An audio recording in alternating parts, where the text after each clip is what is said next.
will start coming in.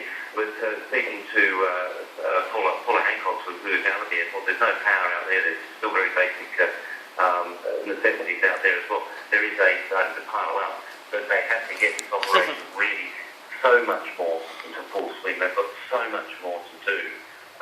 And walking around the city, we were coming back from the city just before sundown, and everybody in the city was looking for something, some food, some water, something to grab, and there was looters everywhere.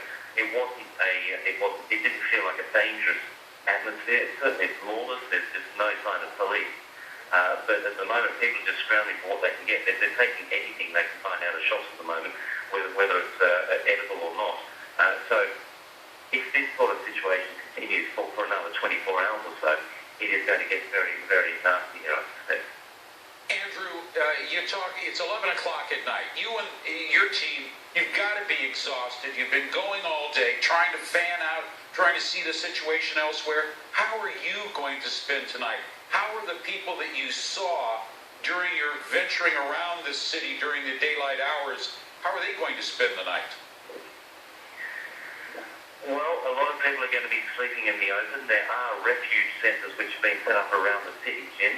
Again, with very, very basic supplies there as well. What supplies are there? They're going to start running pretty thin. Obviously there are still buildings, there are still houses here which are habitable. People will be making the most of those where they can. The hotel we moved from, we were in a downtown hotel where we actually weathered the storm. It's got to a stage now where it's getting to be almost unlivable because of the conditions there. No power, no running water, and a lot of people packed in there. Where I am now, we're sleeping five of us in a room. We're making this. We've got a few loaves of bread. The hotel has magnificently been able to supply the people who are staying here with some food. There's a little bowl of pasta tonight, just to give you an idea. But this is a hotel which caters for perhaps 200 people, and 600 or 700 people have been here. So it gives you an idea of just people looking anywhere to get food, to get shelter at the moment. It's also a little cooler this evening, and as I speak to you, the rain just started, so it's going to be a miserable night for a lot of people in Thailand.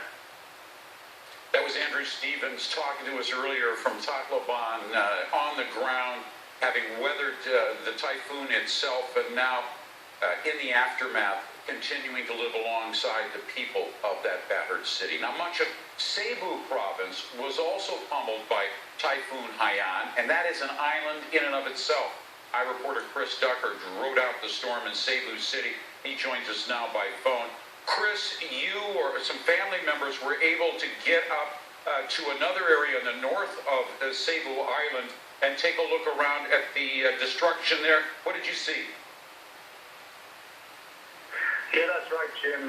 We have very close family friends here that originally come from a province called Bogo, which is approximately 73,000 people live in this particular area. It's around 100 kilometers away from where I live here in Cebu City.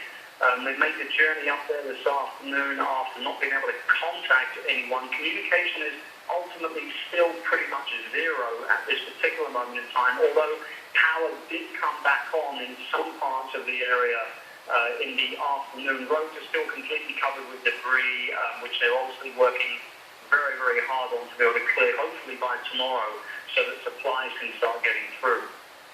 What is the attitude of the people there on Cebu Island, just in terms of their own determination?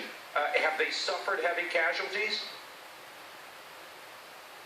Well, particularly in Bogo, I'm not 100% sure what the casualty number is. I believe that there are several casualties that people have already been confirmed dead, several people still missing. Those numbers are obviously expected to rise as the hours go by. One thing I was told actually by my friend up there is that around 95% of the structures in that area are now basically wiped out. And even those that have been made of concrete have been wiped out. Houses that are left standing generally don't have any kind of roofing in any way whatsoever left behind. And, even government buildings, the city hall itself was actually ripped apart by the wind and the rain yesterday when the typhoon hit. But I'll tell you something, I've lived here in the Philippines for 13 years, Jim, and the Filipino people are not the type of people to sit down and just sort of feel sorry for themselves. The determination is going to be about as high as you can probably get right now. What's more important, though, than that at this particular moment in time is that supplies get up to Bogo, because they desperately need tents for shelter. People are getting sick very rapidly, especially children. They need medicine, they need food and water, and actually some residents have already resorted to starting to drink seawater out of sheer desperation. It's a pretty terrible situation. Hi, reporter Chris Ducker there from Cebu City, talking to us on the line about the conditions on that island. Pretty dramatic account of what he and family friends have been able to see in the aftermath of this super typhoon. Thank you so much. Coming up just ahead, time appears to be running out at the Iran nuclear talks in Geneva. Will diplomats make a deal or not?